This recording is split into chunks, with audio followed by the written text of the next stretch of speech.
जिन्होंने देखो आज एक तो इतना गरीब है, फाइनेंशियली इतनी वित्तीय हालत उसकी कमजोर है कि रिक्शा चला रहा है,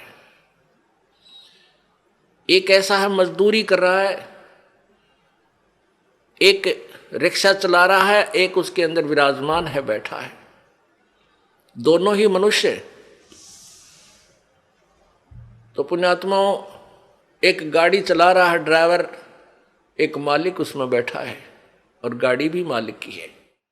तो इतना भेद यूं क्यों हो गया?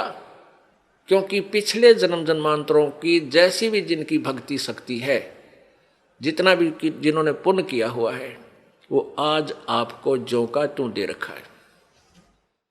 जिन्होंने पीछे कोई पुण्य किया नहीं, वो आज कंगाल है और एक एक पैसे को मांगते फिर रहे हैं।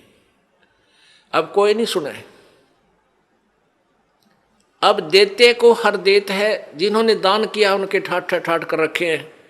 छोटा सा बच्चा बिजनेस में लग जाता है और चारों तरफ से उसके पूरी प्रोग्रेस हो जाती है, विकास होता है, क्योंकि उसने पिछले जन्म में पुण्य कर रखे, वो भगवान दे ही देगा, उसमें टोटा होने ना दे उसके। तो इस प्रकार अब आप जो दान करोगे, प्रथम तो आप इस बात से परिचित हो जाओगे कि अब जो दान करोगे उसका बेनिफिट केवल अगले जन्म में लेने की चाह मत रखना। आप जो भी पुण्य करोगे या भक्ति करोगे, अपना जन्म मृत्यु का रोग कटाने के लिए ही करना। फिर रही बात आपको यहाँ की सुविधाएं, ये तो अपने आप मिलेंगी। ये भक्ति का जो बाई प्रोडक्ट है, यहाँ की सुविधा तो आपको फ्री ऑफ कॉस्ट देगा। ये भक्ति की विधि ऐसी है, ये भक्ति का वो यथार्थ वे है, पूजा का साधन है, जिससे आपको यहाँ की सुविधाएं तो अपने आप मिलेंगी, मांगने की आवश्यकता नहीं पड़ेगी आपको।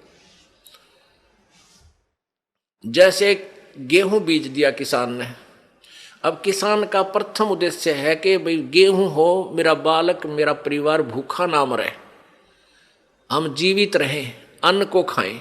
और उसके साथ फिर भूसा और बन गया, वो तूड़ा बन गया, तूड़ा जिसको चारा बोलते हैं पशुओं का, वो तो पहले बना। उसका उद्देश्य केवल ये था कि मुझे गेहूं मिले। यहाँ भी आप देखते हो कि कई लोग ऐसे हैं पैसे वाले, इतना उनका बड़ा फार्म होते हैं, इन क्रेनों से कटवा डालते हैं गेहूं की बाली बाली निकाल लेते हैं और नीचे वो तूड़ा चारा काट कूट देते हैं, अंदर ही पड़ा रहता है। उनका उद्देश्य गेहूं बीजना ही था। और वो जो तूड़ा है, वो चारा, वो फ्री में होता है, वो अवश्य ही होगा। तो आप यहाँ संसारिक जो आपके ये कार कोठी और धन सुविधाएं आवश्यकता, ये तो तूड़ा समझो इस भक्ति का, ये चारा आपको आप पे मिलेगा। और असली धन है मोक्ष।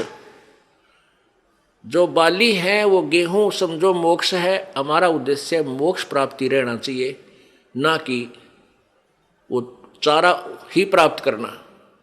अगर चारा उद्देश्य रहेगा तो आप परिपक्व नहीं होने दोगे उस फसल को, गेहूं को, और कच्चे कोई पशुओं को डालकर आप भूखे मर जाओगे, कंगाल हो जाओगे। इसलिए हमने इस प्रोसीजर को पूरी तरह समझना है, और वो समझाने के लिए आपको यहाँ बुलाया जाता है। अब बताओ, हमने आपको यहाँ बुलाकर क्या क्या कराना है?